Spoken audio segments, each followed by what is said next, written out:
आप सभी को राम राम।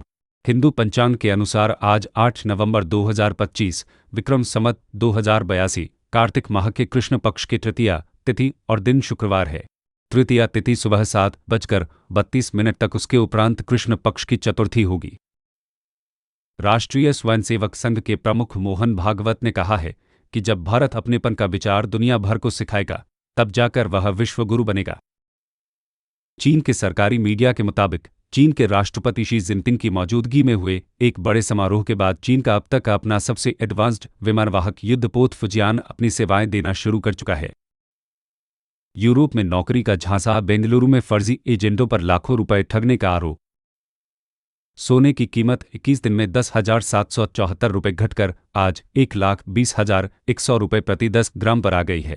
17 अक्टूबर को इसकी कीमत 1,30,874 रुपये के अपने अब तक के सबसे ऊंचे स्तर पर पहुंच गई थी।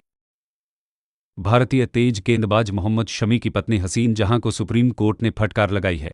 कोर्ट ने हसीन जहां से कहा क्या 4 लाख की रकम पर्याप्त नहीं है। कलकत्ता हाई कोर्ट ने शमी को 2.5 लाख बेटी और 1.5 लाख पत्नी को गुजारे भत्ते के रूप में देने का आदेश दिया था। इस पर हसीन जहां ने सुप्रीम कोर्ट का रुख किया। दिल्ली वासियों ने शुक्रवार को देश में सबसे प्रदूषित हवा में सांस ली। राष्ट्रीय राजधानी में वायु गुणवत्ता सबसे खराब दर्ज की गई, जिसके बाद एनसीआर के शहर दूसरे स्थान पर रहे। केंद्रीय प्रदूषण नियंत्रण बोर्ड सीपीसीबी के आंकड़ों के अनुसार प्रतिदिन शाम 4 बजे दर्ज किया गया 24 घंटे का औसत वायु गुणवत्ता सूचकांक AQI 322 रहा, जिससे दिल्ली रेड जोन में आ गई और यह देश का सबसे प्रदूषित शहर बन गया। अमेरिकी राष्ट्रपति डोनाल्ड ट्रंप ने अगले साल भारत यात्रा पर आने की संभावना जताई है। उन्होंने कहा कि प्रधानमंत्री मोदी ने रूस से तेल खरीदना लगभग बंद कर दिया है। ट्रंप ने भारत के साथ व्यापार वार्ता की प्रगति पर संतोष व्यक्त किया। क्वाड सम्मेलन की मेजबानी भारत करेगा। ट्रंप ने पूर्व में भारत पर लगाए गए टैरिफ का भी बचाव किया, जिसे लेकर सुप्रीम कोर्ट में सुनवाई चल रही है। केरल के सबरीमाला मंदिर में सोना चोरी मामले में एसआईटी ने बड़ी कार्रवाई करते हुए तिरुवभरणम के पूर्व आयुक्त केएस बैजू को गिरफ्तार किया है।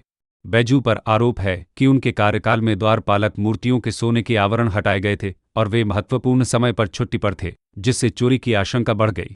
इस मामले में पहले भी कई अधिकारियों की गिरफ्तारी हो चुकी है। एयरपोर्ट की एक तस्वीर ने राजनीतिक सियासत में सरगर्मी तेज कर दी है। तस्वीर में तेज प्रताप यादव और रवि किशन एक साथ मुस्कुराते हुए नजर आ रहे थे।